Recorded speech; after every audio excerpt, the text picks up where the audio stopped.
They were twins. Somehow they had been born with just a few minutes between them.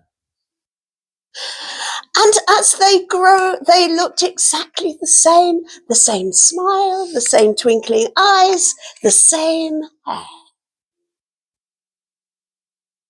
But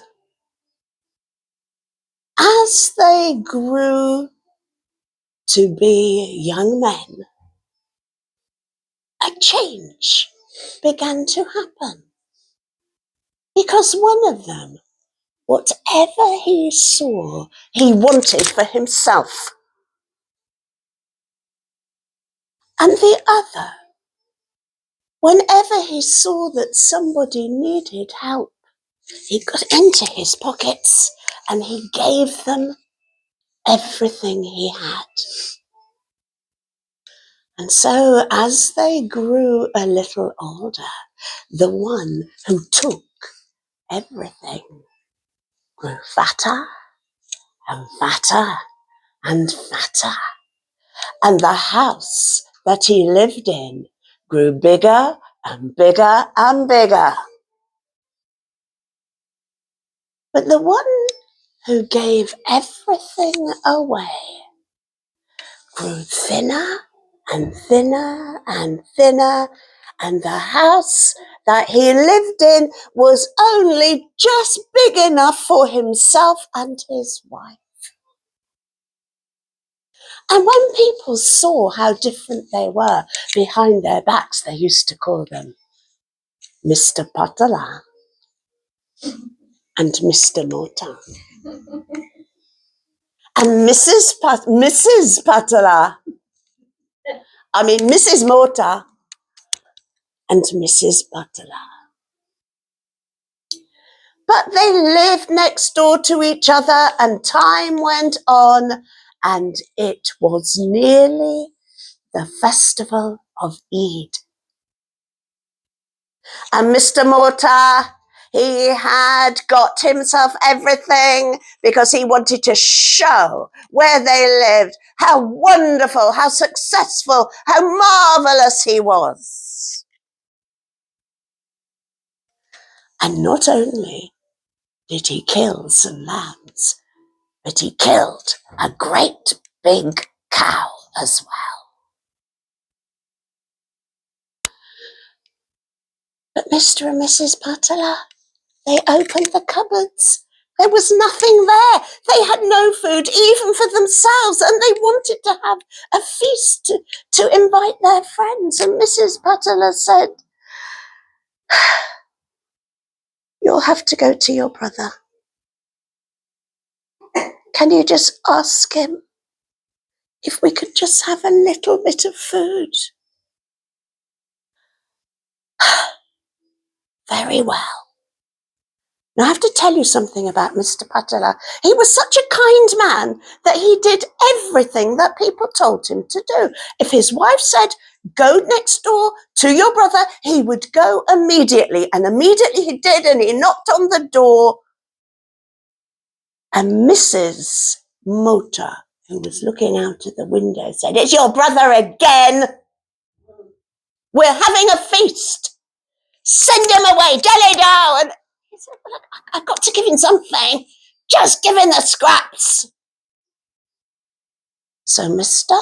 Mota picked up the foot, the heel of the cow they had killed. The heel of the cow, and he had it in his hand. Opened the door. There was his brother. "What do you want?" "Please, it's Eid. Could you just give us a little of a feast? Because I don't know how it's happened. It's just that yesterday I saw these poor little children who had nothing, and I gave them everything in my pocket, and now I have nothing, and we can't eat." And that brother was so angry. He wanted to hit his brother with this foot of the calf. And he went like that, and the last minute he thought, "It's Eid, I can't do that. It's Eid, I can't hit somebody, I can't hit my brother." And he went, "Go to Hissy!" "Thank you, brother, thank you." And Mr. Butler picked up that heel of the calf. I got something to eat! Oh, this is wonderful! And then he remembered his brother's words, and he did everything that everybody told him to do. And his brother had said, go to Hissy. Now, what his brother really meant, it was a kind of way of cursing his brother. It was like, go to the devil. But he took it seriously. Thought, who is Hissy?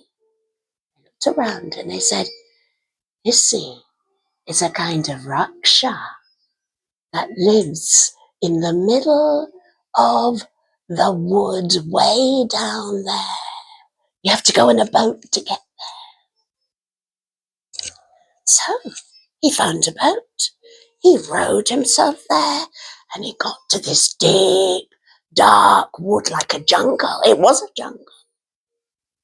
And as he was going in, there were some woodmen cutting, and they said, what are you doing in here? There's a Raksha that lives in the middle of this place. You don't want to be here. He said, well, I've got something for the Raksha. Is her name Hissy? Yeah, be careful of him. Katra, katra, katra. And he said, well, I've got this piece of meat.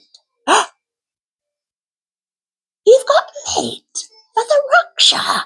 Why, they say the Raksha hasn't eaten meat for at least 30 years. The Raksha is desperate for meat.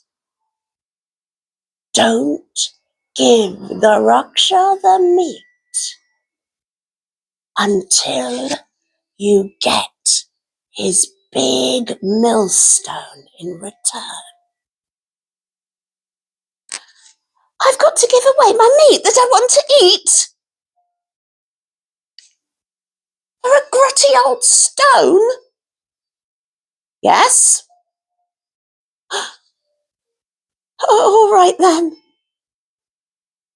And because he always did everything that everybody did on the grounds that people only tell you what is good, he made his way into the middle of the jungle, and there was the Raksha sitting there, his malevolent green eyes, his long green fingernails, his hair that fell like snakes. Hello.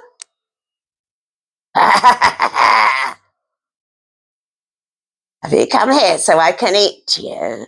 No, I got something really good. Look, I've got the foot of a calf for you. I'm going to give it to you. And when the Raksha saw that, he began to salivate. Oh, he wanted it to eat so much, and he said, I'll give you some jewels. Mr. Butler said, oh, I could buy a lot of food with jewels. No. I'll give you gold. Persona. Oh, I could eat so much food. No.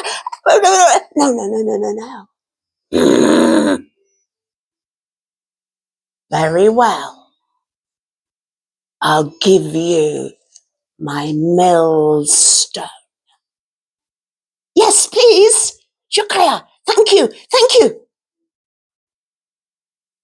And so Mr. Butler gave the Raksha Hissy the calf heel. And he took this big, heavy millstone and he thought, what am I going to do with this? Why have I got it?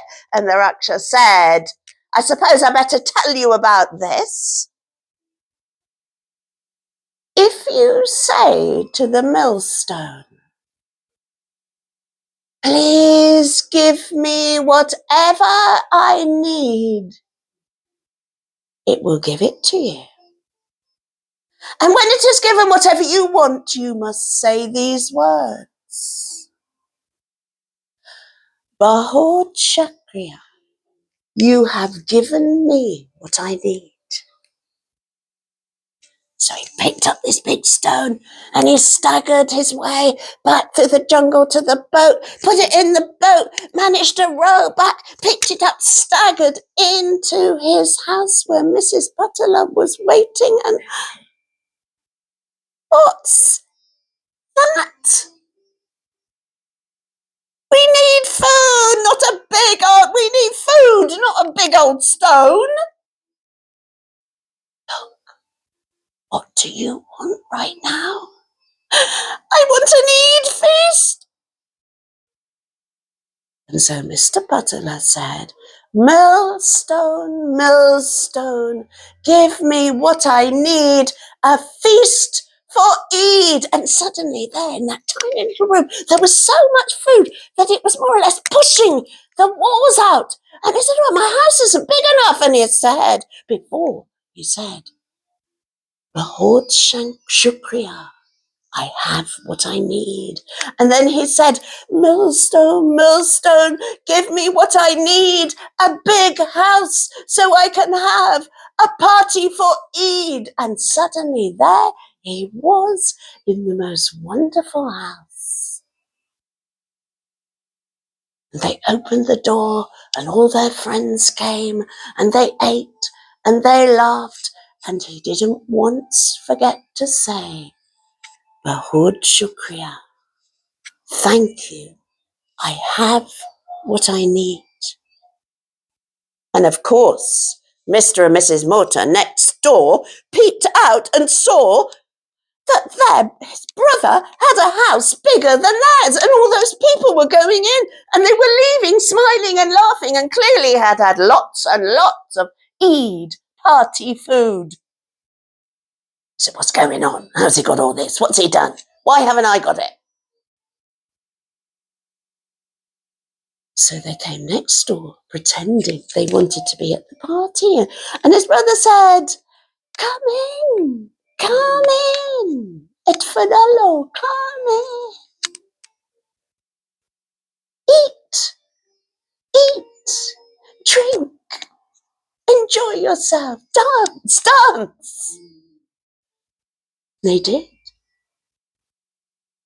And Mr. Mortar pulled his brother away. How come you've got all this? Where's it come from? What have you done? Have you robbed the king, the Maharaja? What have you done? He said, oh, it's very simple. And it's all because of you, brother. You told me to go to Hissy. And I went to Hissy and I got this millstone. And if you ask this millstone, all you have to say is, please, please give me what I need. It will give you whatever you need. And Mr. Mortar picked that up and ran out of the house without saying another word. And he said, brother, brother, brother, you need to know how to stop it. But he was too greedy and he wanted too much. And he ran down to the sea because he didn't want his brother to chase him. And he looked at all the fishing boats. And he thought, fishing boats? I've got a lot of fish. What if I were to bring them a lot of salt? And then they could salt the fish on the boats. I would become a millionaire. And so he rowed out to the boats and he said, I can give you as much salt as you want. You can salt your fish on the boats. What are you talking about? Look. And he said to the millstone, millstone, millstone, give me what I need, a boat full of salt. And at that minute, the boat began to fill up with salt, and the fishermen were amazed, and they said, start taking it over. And so they did. They were lapping it up. But the thing is, as quickly as he lapped it up, more salt came in the boat, and the boat was beginning to sink. And Mr. Mortar began to realize that things were not going well. And he said, right, that's it. Stop, stop. I don't want any more. Stop. That's enough. Stop, stop, stop. And whatever word he thought of, all the words for stop in every language he knew, not one of them worked because, of course, the word that he was really looking for was Bahut Shukriya. Shukran. Shukran Gazilan. And the boat began to sink And that millstone went down to the bottom of the sea. And they say in some countries that the reason why the sea is salty is because that millstone is still pumping out salt. Because nobody has ever said thank you to it. And I do believe that Mr. Malta, because he was so fat, floated on the top of the sea. And the fisherman had to bend down and net him like a whale. And maybe he realised that he should have said thank you. But probably he didn't. And he spent his life being bitter and angry at his brother's success.